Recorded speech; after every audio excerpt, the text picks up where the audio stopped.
জাদু ঘুরে যাবে 14 দিন একটি আয়াতের আমল করতে পারলে। যে আপনার উপরে জাদু করেছে তার জাদু তার উপরে চলে যাবে। অনেক সময় আমাদেরকে ব্ল্যাক ম্যাজিক করা হয়, জাদুটোনা করা হয়, আমরা অসুস্থ হয়ে যাই, বিবাহ বন্ধ হয়ে যায়, সন্তান কথা শুনে না, স্বামী স্ত্রীর ভিতরে ঝগড়া লাগিয়ে দেয়। এই যে ব্ল্যাক ম্যাজিক জাদুটোনা যে করবে তার উপরে ঘুরিয়ে দেওয়ার চমৎকার একটি আমল রয়েছে।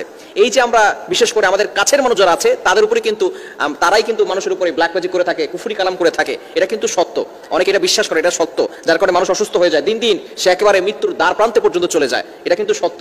এই যে দুশ্মনীর কারণেই কিন্তু এই ধরনের কাজগুলো করে থাকে। 3টি কারণে মানুষ ব্ল্যাক ম্যাজিক করে। 1 নাম্বার হচ্ছে দুশ্মন কারণে, শত্রুতার কারণে করে। 2 নাম্বার হচ্ছে হিংসার কারণে, আপনার লাইফে ডেভেলপ হচ্ছে এটা সে সহ্য করতে পারে না, হিংসার কারণে করে। এবং 3য় নাম্বার হচ্ছে লোভে পড়ে করে। কারণ আপনাকে যদি অসুস্থ করে দুনিয়া থেকে বিদায় করা যায় তাহলে আপনার সম্পত্তি হাতিয়ে নিতে পারবে।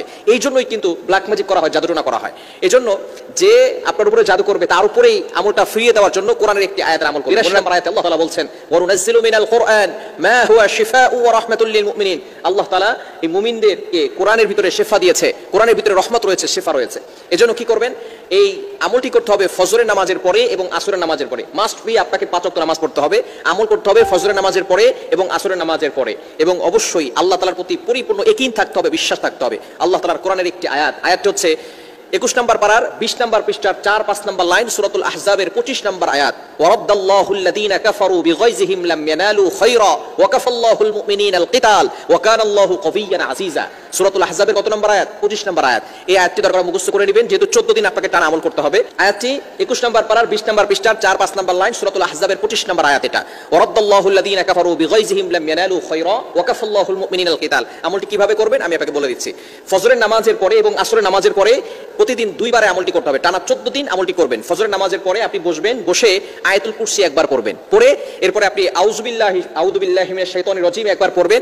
এরপরে আপনি এই আয়াতটি পড়বেন, ওয়ারাদ্দাল্লাহুল্লাযীনা কাফারু বিগাইযিহিম লাম ইয়ানালু খায়রা ওয়া কাফাল্লাহুল মুমিনিনাল কিতাল ওয়া কানাল্লাহু কাবিয়্যান আজিজা। এই আয়াতটি পড়ে আপনি বুকে ফু দিবেন, এরপরে হাতে ফু দিবেন, এরপরে পুরো শরীরটাকে আপনি মাসাজ করে দিবেন। এভাবে আপনার যতটুকু হাত যায় মাসাজ করে দিবেন ইনশাআল্লাহ। তাহলে এভাবে 11 বার পড়বেন। কয়বার? 11 বার। এই আয়াতটি 11 বার আমল করবেন। একবার পরে ফু দিলেন, আবারও পড়বেন আউযু বিল্লাহি মিনাশ শাইতানির রাজিম, ওয়ারাদ্দাল্লাহুল্লাযীনা কাফারু বিগাইযিহিম লাম ইয়ানালু খায়রা ওয়া কাফাল্লাহুল মুমিনিনাল কিতাল ওয়া কানাল্লাহু কাবিয়্যান আজিজা। আবারও বুকে ফু দিবেন, হাতে ফু দিয়ে পুরো শরীরকে মাসাজ করে দিবেন। আবারও আপনি আউযু বিল্লাহি মিনাশ শাইতানির রাজিম একবার পড়বেন, এরপরে আয়াতটি একবার পড়বেন, আবারও শরীরে ফু দিবেন, আপনার বুকে ফু দিবেন এবং হাতে ফু দিয়ে পুরো শরীরকে মাসাজ করে দিবেন। তাহলে আপনি 11 বার পড়বেন, 11 বার শরীরে ফু দিবেন। এরপরে আপনি একটা গ্লাস নেবেন, গ্লাস নিয়ে সেখানে কিছু পানি নেবেন, সেই পানি নিয়ে আবারও আউযু বিল্লাহ একবার এবং আয়াতটি একবার পরে গ্লাসে ফু দিবেন। এবার 11 বার আপনি আয়াতটি পড়বেন, 11 বার এখানে ফু দিবেন গ্লাসে, ফু দিয়ে ওই পানিটা খাবেন ইনশাআল্লাহ। টানা 14 দিন যদি আপনি আমলটি করতে পারেন, যে আপনার উপরে ব্ল্যাক ম্যাজিক করেছে, জাদুটোনা করেছে, এই জাদু তার উপরে গিয়ে পড়বে।